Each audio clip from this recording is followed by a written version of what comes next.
Hello everyone, welcome to this week's video from the Purple Penny. My name's Mark. I own and run the Purple Penny. The Purple Penny is a small family owned coin and banknote business.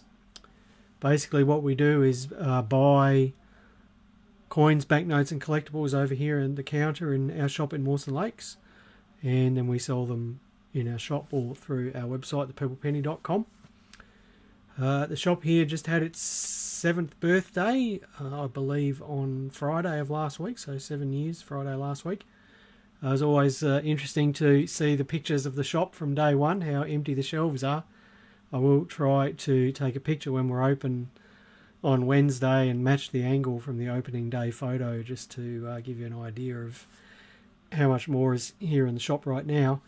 The shop itself is open Wednesday, Thursday, Friday and Saturday, and we'll actually be closed this Thursday and Friday. One of our kids has got a graduation, so we're going to go along and attend that, so that should be a bit of good fun for us, and congratulations to our daughter for seeing that through and graduating. Thank you everyone who watches these videos, and to the people who watch on YouTube later. I haven't put up the video from last week on YouTube yet because we had a series of technical problems last week, and I need to stitch videos together and crop videos and all sorts of weird and wonderful stuff, and I haven't been able to bring myself to do that yet. First thing I did when I got in this morning is disable all the tasks on this computer that might prevent it from doing any unwanted updates in the middle of the video, but I'm not hopeful about that actually working. Let's have a few hellos before we get going. Hello Peter, hello Tom, hello Ted, hello Ray, hello Nelson, hello Wayne, hello Tony, hello another Peter, and hello Jonathan. Thank you everyone for joining in today. Now let's get into the news. Generally what I do is try to cover off on what's coming up and what's been going on in the news. Now, as I've already said, we will be closed this Thursday and Friday, 21st of May, 22nd of May, so don't come in on those days. The doors will be closed. Apologies for any inconvenience that might cause people. Now, there is a new release happening tomorrow, which is a bit of an odd time. Usually it's the first Thursday of the month, but there is a release coming up tomorrow. 1941 Service Amid Strife, 3 20-cent coins, coloured coins. It's being released in 2 formats, a 3-coin proof set in silver, which is $260, or 3-coin copper nickel coloured set. You can see the 3 designs there. So this is being released at 8 AM tomorrow, presumably because it's the 85th anniversary of the Battle of Crete. I'm not 100% sure about that. I did know in the news this week that the Australian government presented a boxed version of the Battle of Crete coin. I wasn't clear if it was a silver one or a copper nickel one, but it's good to see a special presentation there given to the ambassador from Crete, who has given specially presented one of these coins. Now, the 3 coins in the series are the Battle of Greece and Crete, the Battle of North Africa and the Mediterranean, and women's service during World War II. So that's the 3 coins. It is available in 2 formats. We should have the 3-coin Unk set available on Wednesday when we open.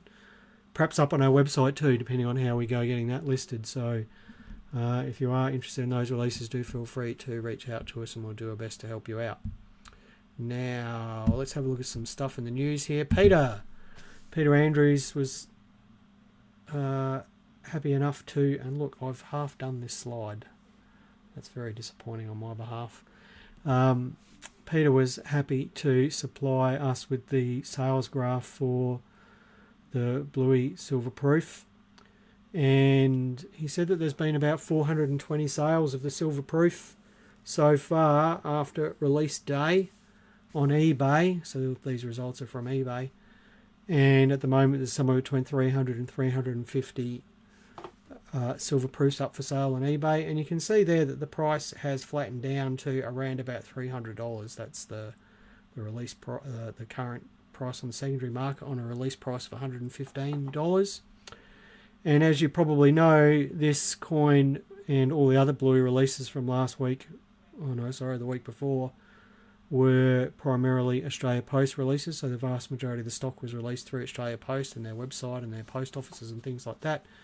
And Peter did note that it seemed to be that more eBay sellers had multiples of the silver coins and the aluminium bronze proofs than what he had noticed for the RAM controlled releases. So it does suggest that the Mint's distribution processes are working a little bit better to keep it out of resellers' hands and keep it in the collectors' hands. But if you add up the 420 odd sales today and the 350 that are currently for sale, I mean that's 1/12 of the mintage basically is being sold or is available for sale. So that's a good percentage of the mintage of people that are just flipping these things immediately. That's pretty normal. That's the way it works with new releases, especially popular ones. We should be thankful that the release is popular and that that the hobby is healthy, I guess. It's disappointing if you want one of these coins, but as I said, there's plenty of other coins to collect. It doesn't have to be Bluey coins. Broaden your horizons a bit and there'll always be something to buy. I'll just say a few more hellos here before we keep going. Hello Gwen, hello Damien, hello Rob, hello Ian, Carolyn. Glenn says pump and dump baby. Yeah, that's what it is. Kevin says he's given up on the EQL with the Mint as he hasn't won any of the last 6. Well, you need to keep going, Kevin, because the longer you miss out, the more chance you have of winning next time. Every time you miss out, your chances of winning next time do go up. So, keep entering. It's not the end of the world. I won something a little while back. I don't even remember what it was. Maybe a women's soccer coin. So it does happen. Hello, Jordan. Thank you for joining in today. Next item in the news is some practically uncirculated Saxon pennies that were found in the UK in early 2025.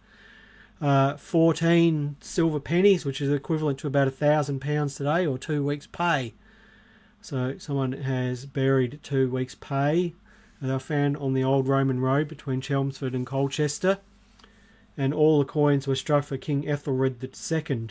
And he's colloquially known these days as Ethelred the Unready, and he's known as that because he was supposedly unready for the invasion of the Vikings and was best known for allowing those Vikings to overrun much of England, and in an attempt to prevent them from overrunning England, he paid them off in silver, which is known as Danegeld, which is Dane gold, and many of these coins were minted specifically to pay off the Vikings and keep them out of England.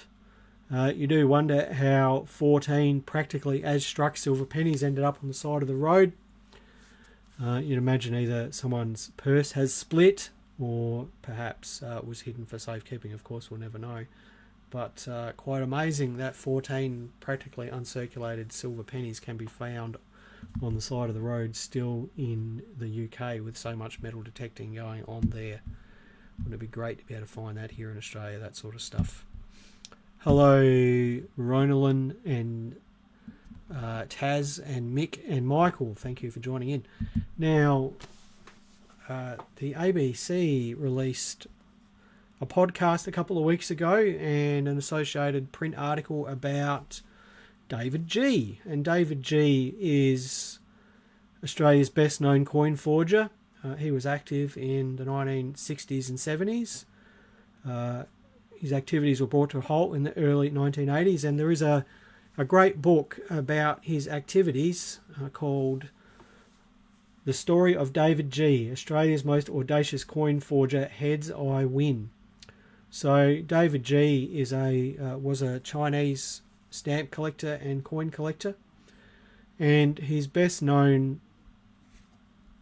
activity was inspecting coins and dies that were held, were held, and some of them are still held at the Dixon Library in New South Wales. And over a period of several months, he went into the Dixon Library and, under supervision, inspected and catalogued many of these coins and dies. And then through, I guess, subterfuge, he asked to look at them again and re-image them with a new imaging rig that he had. And that rig was set up to basically allow him to swap out the real coins and dies with fakes that he had made. And he then took those coins and dies away, and the dies he actually had repaired, because many of the dies were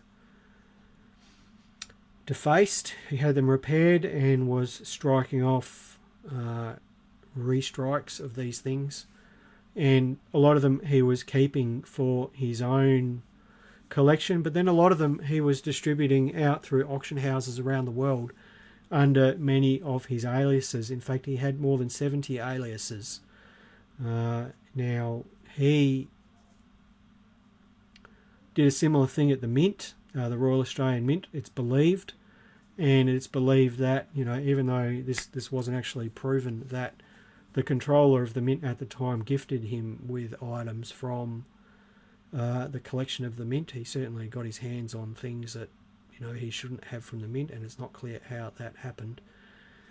He died, I believe, in the early 2000s or the late 1990s, and much of his material was sold through an auction house in New South Wales, and Catherine and I have been lucky enough to obtain some of that, and his stuff does appear from time to time at auction. And, you know, it's a bit, I guess, questionable about whether it's legal to buy and sell that stuff, but a lot of the items are just fantasies.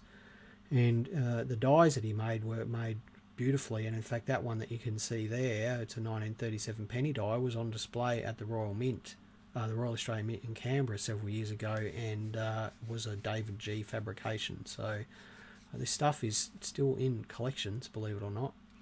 And there was an interesting anecdote in the ABC article that I read last week that said that a coin collector actually met David G at an auction in the late 1990s, and David was a celebrity at that point, and the coin collector asked David if he could sign his autograph, and David replied with a grin on his face, "What name would you like me to sign?" So, you know, a pretty unscrupulous individual, and certainly a big part of Australian numismatic history. And there's links to him all over Australia. In fact, right back here in Australia, in Adelaide, he was selling 1909 patent florins fabrications, and somehow had managed to dupe local coin dealers into authenticating those items on his behalf and selling them on his behalf. So, pretty amazing story. And if you can get a hold of this book, Heads I Win, it's incredibly difficult to get hold of the book. We've had a few copies over the years, and, you know, they sell immediately. We have a copy in our library, a very difficult to find book, but just a great read. Just a great read if you get a chance to get hold of it.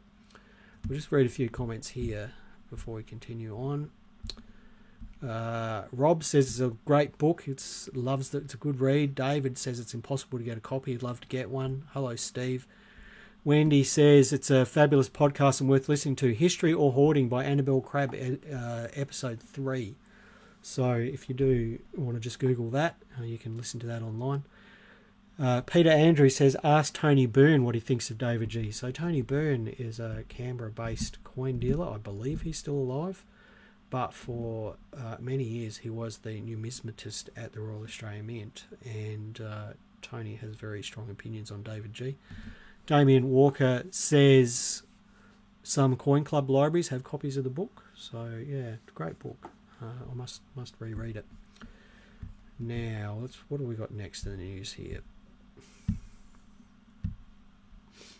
We'll do that one. Oh, here we go. Yeah, we'll do this one. You probably see a lot of coins of what I call countries of convenience being sold, especially by the Perth Mint and New Zealand Mint and private mints through Europe.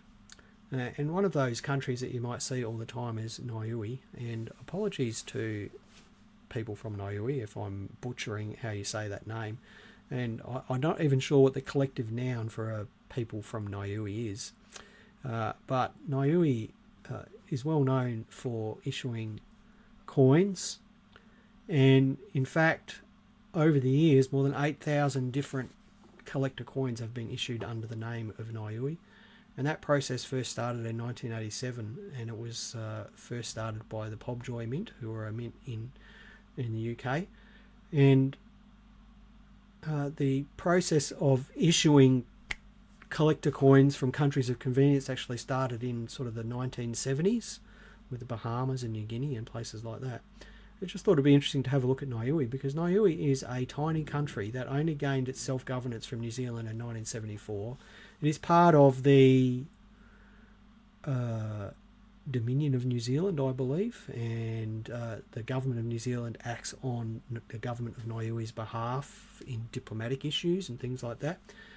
Niue itself has less than 1,700 people living on the island, and in fact 90 to 95% of the people that claim to be from Niue actually live in New Zealand. So only about 5 to 10% of the Niueans live on Niue itself. So it is a very small place. In fact, you know, where I sit here in Mawson Lakes, if we go 5 blocks that way and 5 blocks that way, there's probably just as many people as there is in the entire country. And the country itself only has a GDP, a gross domestic product, of about 43 million New Zealand dollars, and that was in 2024. So quite small, quite a small gross domestic product. And in 2024, the sale of collector coins amounted to $1.4 million in revenue for Niue. So, you know, we're looking at about 5%. 3 to 5% of the country's GDP comes from the sale of collector coins. So that's why it happens, is because these small countries can make money out of it, and they make these licensing agreements available to mints of convenience. So the Perth Mint, the New Zealand Mint. I mean, the New Zealand Mint, from what I understand, isn't even a mint. They don't mint their own coins. It's all minted by the Canadian Mint, from what I understand. Various private mints in Germany, Poland, Russia, and things like that. And Niue these days has a requirement on what appears on the obverse of the coins that are minted in their country's name. I believe it has to have either the portrait of, or it used to be the portrait of the Queen, but now they've changed it to this public seal of Niue, which you can see there for this coin that was listed on our website last week. One story that I do have, and I've never been able to figure out what country it was, but in the 1990s, a country of convenience in the Pacific actually issued coins on behalf of a private German mint at a high face value, and the price of them collapsed on the secondary market. And as a consequence, the face value, because of course these coins have New Zealand dollar face value for, you know, their legal tender supposedly in the country that they're issued in, but they're never going to spend there. Yeah. But anyway, these coins that were minted by this private German mint, and they're all made for sale, available for sale in Germany on behalf of this Pacific nation, the price collapsed to the point where they were selling in Germany at less than the face value in the Pacific country, and a group of German collectors bought all of these up, loaded up their suitcases, and flew out to the Pacific country and went to the central bank and tried to cash them in, and almost bankrupted the country because there wasn't enough physical currency in the country to pay for them. There you go. So, you know, these things can lead to problems. But if you're wondering why Niue, Tuvalu, those sorts of countries issue coins, this is why, because it's a real source of income for those particular countries.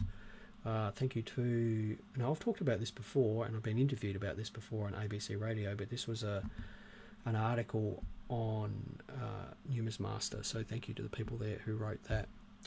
Coinstruck says, I wonder how many people on Niue collect coins. Well, the gross domestic product per person is only about 12,000 New Zealand dollars, which is very small. And I would say that the wages would be a lot less than that. It is a very impoverished country, and I doubt whether many of them at all can afford to collect coins. Certainly not the expensive silver and gold coins that are issued in the name of their country. I'd be very doubtful if any of them, very few of them, would collect those coins. Now, I thought what I'd do today is just talk about, because we get asked, I got asked this question this morning via Facebook message, and I try to go back to it at least once a year, and given that we're finishing up these videos in a couple of months' time, this might be the last time I actually talk about it. But should I get my coin and note graded? There is a lot of thought. There's a lot of thought out there that getting coins and notes graded is a road to instant profits. We see, if you're new on Facebook sales groups and you look on eBay, you see what are seemingly common circulation coins, coloured $2 coins and things like that being sold for many multiples of face value because they're in a PCGS slab. And when you're on that sort of beginning of the learning curve with collecting, you think, well, I've got some of those coins, I'll get those graded and I'll make money. You can't divorce the idea of making money from selling coins from collecting coins. It's human nature. We're all worried about the value and what we can sell things for, and if we can raise some money to collect more coins, then we'll do whatever we can to do that. But of course, getting coins graded isn't a sure thing, and we've been getting coins graded, Catherine and I, since 2007, which is a long time now. I don't know how many coins we've had graded. A lot. We get less coins graded now than what we ever have, because we perceive that the value there isn't there. Now that the market in Australia has matured, the value for getting a lot of coins graded is gone. So we're very careful about what we get graded these days. So I thought today I'd just have a look at what you should be thinking about if you're talking about getting a coin graded, because I can't answer to you whether it is worthwhile getting coins graded, your coins graded, because I don't understand your motivations behind that. So why do you want to get a coin graded? It helps increase the liquidity. Now, what does liquidity mean? It just means it makes it easier to sell. It doesn't necessarily mean you're going to make more out of it. It just means that when a coin is in a PCGS or an NGC holder, people that are buying things online have more assurance about the quality of the coin. They can look it up online, look up the certificate number online, make sure that the coin being sold matches the coin in the holder. So it makes it more liquid. People are more likely to buy a graded coin over an equivalent non-graded coin at the same price, with all other things being equal. So it helps increase the liquidity of the coin. It helps preserve the coin. Certainly it protects the coin from mechanical damage. Mechanical damage means dropping it, hitting it with things, touching it with dirty fingers, scraping it, whatever that happens to be. So it does help mechanically protect the coin. It doesn't necessarily help protect it from noxious gases and things like that, or water or moisture. But it does help protect it mechanically. You could get a coin graded because you believe it's a grade rarity. Now, what's...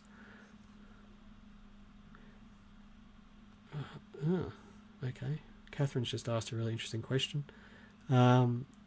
Steve actually asked the question this morning. Right, let's just answer both these questions. So Steve asked the question because he wanted to preserve the note. Okay, so Steve asked about getting notes, uncut strips of notes graded. He asked whether it was worthwhile getting it graded, and I told him exactly the same as what I've just said. I can't answer that for you because I don't know what the condition of the notes are. And Steve, now that I've got you here, let's answer a question for you. If the notes have got pinholes, or they're folded, or that in some other way they've got toning, mould on them, then I don't think it's worth getting them graded, even to preserve them. I don't think there's any point getting what are, now I know your notes are strips and things like that, but they are not that difficult to find. You can see that you find them on eBay and things like that. I know that yours are special issues, but they're not that difficult to find. If you're going to get one graded, I'd make sure that it was a good one. I don't think there's any point grading things that are reasonably common that are damaged. But if the note itself is in good condition, then absolutely get it graded to preserve it. You know, that's a great reason for doing so. And Catherine and I still send things to get graded that economically make no sense, but we want to just preserve that coin and keep it in, you know, just keep it safe. It deserves to be in a holder and graded and have a certificate number and have a nice picture up on the internet. So we still do that. Right, so grade rarity. Oh no, I was going to answer Catherine's question. Catherine, what if I have a low certificate number? Is it... Ah, yeah, okay. Okay. Right, so Catherine says, what if I have a low certificate number? Is it a better quality coin? Asked on behalf of a shop customer. So we'll just drop this PCGS stuff. Oh no, because it was related to that. So we had one of our customers come in this week. He is buying all of the proof $2 issues and silver proof $2 issues to complete his collection. And some of the box product that he's bought's got low certificate numbers, and he was thinking about getting those graded because he figured that because they had low certificate numbers, they must have been amongst the first ones struck.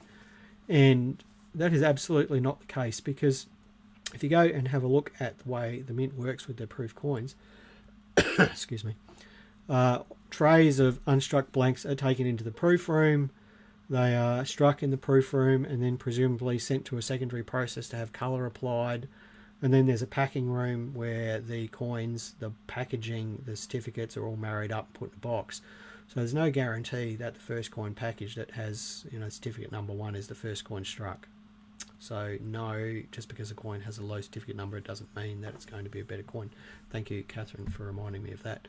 And Taz says, are slabs actually air and watertight? No. PCGS does not guarantee that.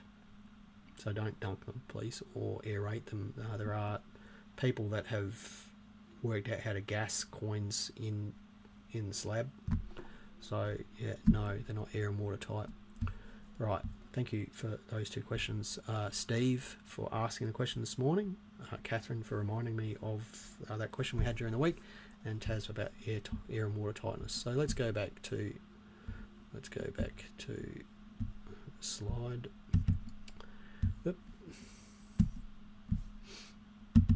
Right, grade rarity. What's a grade rarity? Well, a grade rarity is a coin that perhaps isn't difficult to find, but is in condition that is difficult to find. So, for example, a 1961 florin, which is a common coin, but it's in MS67. That would be called a grade rarity. I don't know if that coin exists. I don't know if one's been graded that way.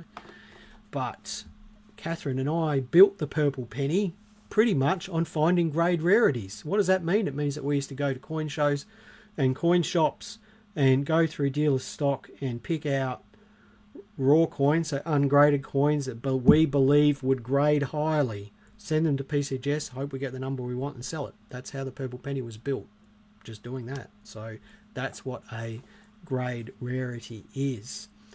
Grade assurance. Now, I'm a coin dealer and I'll razzle on coin dealers here. It is inevitable when you're buying a coin as a coin shop, you want to buy it for as little as possible and you want to sell it for as much as possible. And one way of doing that is to buy a 1925 penny and tell the person you're buying it from is VF, very fine, but then when you sell it and you put it up on your website, it's good VF. And you just increase your margins a little bit there. We don't do that. But it's no doubt that it happens. There's no doubt that it happens.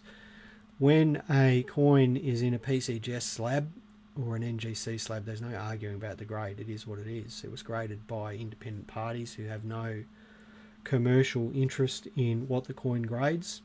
So as a consequence, in the USA at least, now we have this thing called grey sheet and blue sheet and things like that, where the splits between what dealers pay and what they sell things for are all dictated by regularly published price lists. And that's because, you know, an MS66 has a wholesale value and a retail value, and maybe those things vary up and down a little bit based on eye appeal, but it makes the selling process much easier for people who are selling their coins. Dealers can't argue about the grade of the coin.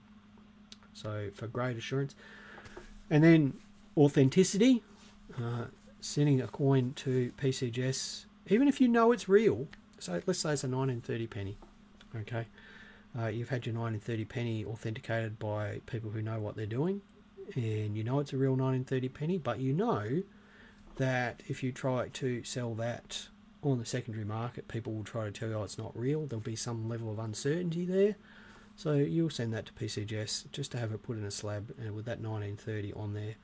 And it will make your coin more liquid, and it will also prevent unscrupulous buyers trying to tell you that your coin isn't real. Now, there is one reason that I've missed there, and that's just because sometimes you just want to get a coin because you want to try out the process, because the coin is special to you. I have a Parliament florin that Catherine picked out for me at auction many years ago, almost 20 years ago, and I got that graded because it was a coin that she bought for me and on my behalf, and I just wanted it in a holder.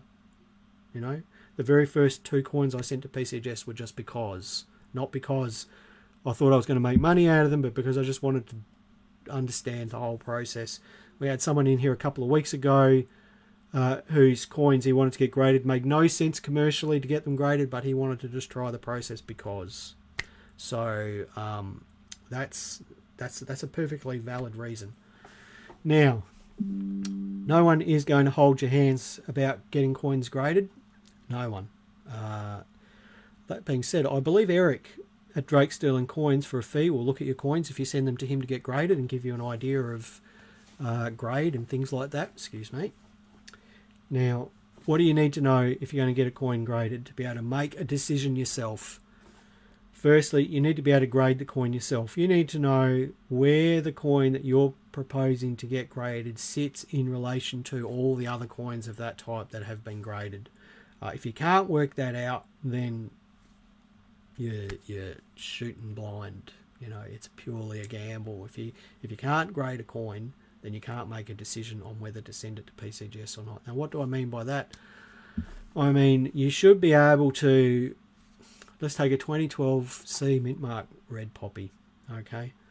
You should be able to look at that coin and, under a loupe, examine it for bag marks, fingerprints, toning, all that sort of stuff, and be able to say, well, I think that coin is going to be well and truly in the lower half of the greater population because it's got all of these impediments. Or look at it and go, well, it's got good luster, it's got no fingerprints, it's got no toning, no bag marks. I think it's going to be all right. So, and send it away. If you can't at least do that as a minimum, then I feel like you are wasting the time. Second thing you need to understand is the cost of grading. It is expensive, and I'll share some costs with you in the next slide. You need to know current sales results. Now, why do you want to know that? Because if you are thinking about getting something graded for financial reasons, and you believe that your coin is an MS66, okay, and you've paid $50 for it, and it's going to cost you $70 to get it graded, you've got $120 invested in that coin, and then you look at sales results and see that MS66s are selling for $70, well, then you're wasting your money, so you wouldn't get it graded. So you need to be able to make an estimate on the grade, what it costs you, what it's going to cost to get you graded, and compare that with current sales results to make that economic decision about whether it's worth getting graded. Another way to look at it is by looking at the population report and then the time to get it back. Now, why do you want to know the time to get it back? Because when there are new releases, often there is a race by people who get modern stuff graded to get the first highest grade out, even to the point where a few years ago people were flying over to the USA with new releases to get them graded and get them back here to Australia as soon as possible. And that's because, you know, the first MS69 will sell at a huge premium, but then as time goes by and the population of that coin matures, there'll be more and more MS69s usually, and the price will come back down. So if you can be the first to market, then often you can profit on that. So, you know, but we don't do that. So if you do it, good luck to you. Right, now how much does it cost? These prices have been lifted from drakesterling.com. It's Eric Eigner's website. I've just taken screenshots from his website, so thank you to Eric for this information. Now, you can send coins yourself. You can join up to PCGS as a member and send coins yourself, but in our experience, it is more economic to use someone like Drake Sterling or Roxbury's. They get access to cheaper rates than you do as a PCGS member. If you want to send it yourself, of course, that's fine, but you will be paying more. So now, what does Eric charge for a modern coin? Coins minted after 1954 and valued under $500, it's $40. For an economy coin, coins minted before 1955 and valued under $500, it's $45. A regular coin, coins valued under $4,000, it's $60. Express, coins valued under $20,000, it's $100 a coin. And walkthrough, which is coins valued under $100,000, it's, I think that says $500. So that means that your modern coin, one modern coin, the submission fee for that is $40 Australian. There is a handling fee. Eric charges a handling fee, so it's $40 per submission level. What does that mean? It means that if you submit one modern coin by itself, it will cost you $40 for the grading fee, and then a $40 handling fee, plus the postage to get it there, plus the postage to get it to Eric's business in Sydney. He includes return shipping in his costs. So that means that every coin that you sell at a certain submission level, the price sort of comes down per coin, but it's tending towards $40 per coin. So it's not cheap.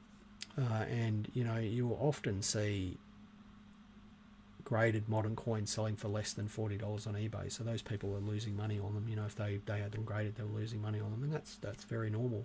Just because you get a coin graded and it costs you $40 plus a handling fee doesn't mean you're going to get that money back. It's only what someone is willing to pay.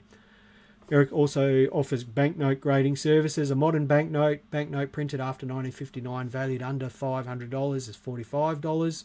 Economy banknotes valued under $500. I assume that's printed before 1959. He's missed that off there. Is $50, and a regular banknote, so their banknotes valued under $4,000 is $100 per note. So he does offer banknote grading as well. So that's grading. That's why you might get it done. How you can arm yourself with some tools to make it decide whether it's worthwhile to you, and then some actual costs. All right, Catherine, thank you, Kath, for sharing that with me. Catherine says, what about body bags? Now, PCGS will not necessarily grade your coin or banknote.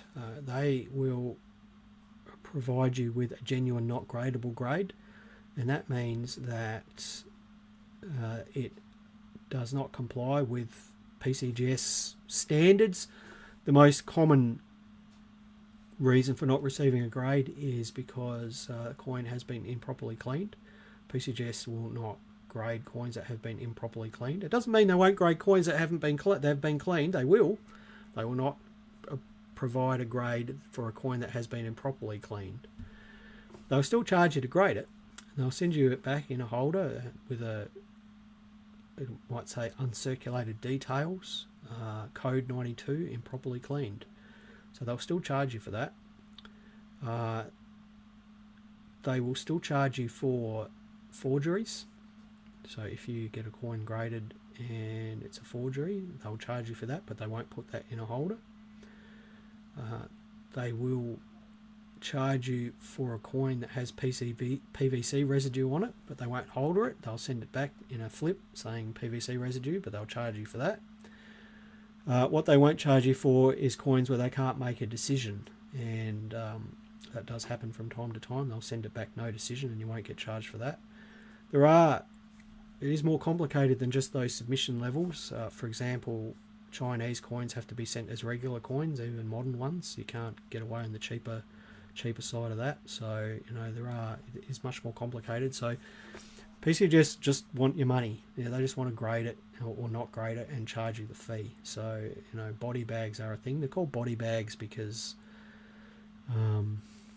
they come back in a separate bag, I guess. I can't remember exactly why they're called body bags, but thank you, Kath, for sharing that with us. That's much appreciated. Now, we've got a few comments here. Tom says, losing a 10k coin in the post concern me. What's the cost of insurance and the limitations of insurance? Now, Eric offers insurance and 2.5% of the value of the coins. That's what he offers insurance for. As to the terms of his insurance, you'd have to contact him and ask that. And I don't know how that works with insurance on the way back from America. You'd have to ask Eric that. We certainly take out insurance. We have never lost a coin sent to PCGS. Everything we've sent has come back, and as I said, we've been doing it for almost 20 years. Now, Taz says, sorry, I've just lost here. Steve says, exactly, I recently bought a graded 1 cent coin for $10. It would have cost the person who originally got it graded loads more than that. Yeah, that's right. I mean, that's normal. And if you ever go to a coin show and you see Chris Bunell there, Pacific Rim Coins, he often has a whole table full of cheap slabs at less than slabbing costs. They're all these body bags or the low grade ones that didn't get the grade that he expected. If you go to America, you can buy slabbed coins for $1 or $2. You know, it's crazy, but that's how it works. Also, there are steeper discounts available for dealers who send 10,000 coins. So in America, for example, they have different ways of grading American coins, not the method, but different designations. So, for example, you can get what's called a first strike designation for some coins, and dealers will buy literally 50,000 American Silver Eagles in the original packaging from the US Mint and have them shipped directly to PCGS without even the boxes being opened. To get the first designation or the first strike designation, the boxes have to be unopened, the order has to be placed by a certain date. So you get dealers who will get 50,000 coins graded at once. 50,000! So they get obviously access to steeper discounts than what, you know, schmoes like Catherine and I do. So, you know, there are things going on behind the scenes that we don't know about. Now, we've got another question here. Taz says, if you're massive graded in bulk and make good profit in high-end coins, a loss on smaller coins is no big deal. And yeah, that's right. And there was a dealer here in Australia 10 years ago, so now, who got into grading moderns by the tens of thousands. They were cracking coins out of proof sets and just sending the whole lot. And why? How do they make money? You wonder, how do they make money out of that? It's because, you know, if you're the first person to get an MS70 1971 50-cent piece out of a proof set, a PR70 I should say, you could easily sell that coin for $4,000 or $5,000 because people that are paying PCGS registry set games will pay up for that. And that $4,000 or $5,000 makes the other coins that come back middling grades, you know, it covers all those costs plus a profit margin. So, you know, that's how big graders get away with it. There are other submission levels that we haven't mentioned as bulk submissions where you can submit 100 coins, I think of up to 4 different types, and the rates for that are a lot cheaper. I'm sure if you contact Eric, he can inform you of that sort of stuff. What does that mean? It means that, you know, let's say, for example, you manage to get 100 of the new release Blueys the week before last. You could send all those in a bulk submission as long as there was 100 coins of only 4 different types as a bulk submission, and you'll get a cheaper rate. So there are cheaper rates then. Yeah, okay. The red wine story. Right. Catherine's out there feeding me, prompting me with things to talk about. So many years ago now, it'd be 12, 13 years ago, we sent our biggest, this is when we used to send submissions ourselves. It was before Eric and Roxbury's were offering services to submit on other people's behalfs. We sent a big package of coins to PCGS, and it was a lot of value. I mean, it wasn't the value of a house, but it was certainly the value of a couple of cars. It was a lot of value. There was a lot of gold and stuff in there. And Catherine, when she used to package things up to send them to PCGS, she would do like a Russian doll thing with the boxes, where she would wrap each packet of submission of coins in bubble wrap. So you'd have these little bubble wrap bullets of coins, and then she'd put those in one box and surround it with peanuts, and then she'd completely seal that box up with packaging tape so it was completely waterproof. And then she'd put that in a bigger box and surround that with packing peanuts, and then completely tape that thing up as well, because she's the packaging queen, as she says in her own words there. Anyway, so we sent this package to the USA, and when it got to PCGS in California, they refused to accept it. So it got to the post office in California, and the person who picks up packages from PCGS refused to accept it because a crate of wine had broken on it, and the whole thing was soaked in red wine. It was destroyed. And anyway, so there was some very tightly clenched buttocks from the pair of us waiting for this package to come back to Australia. Anyway, it showed up. It was in a giant plastic bag. It was just all soggy cardboard and mashed tape, and it was wrecked. But the packaging queen, the inside box was pretty much intact, and all of the little bullets of coins inside that were perfectly fine. So no harm done. Nothing lost. And yeah, it was a very tense couple of weeks waiting for that to come back to Australia. So yeah. Anyway, I hope that doesn't put anyone off sending things to America. Right, that'll do, I think, for today. We've been well over time today. Thank you, everyone, for joining in. Thank you to Catherine for sharing those stories with me. I've forgotten all of these things. Thank you to Steve for asking the question about the banknotes this morning. Steve, it gave me something to talk about today. Thank you for that. And thank you to Peter for the graph, for the Bluey stuff. Thank you, everyone who's just watching.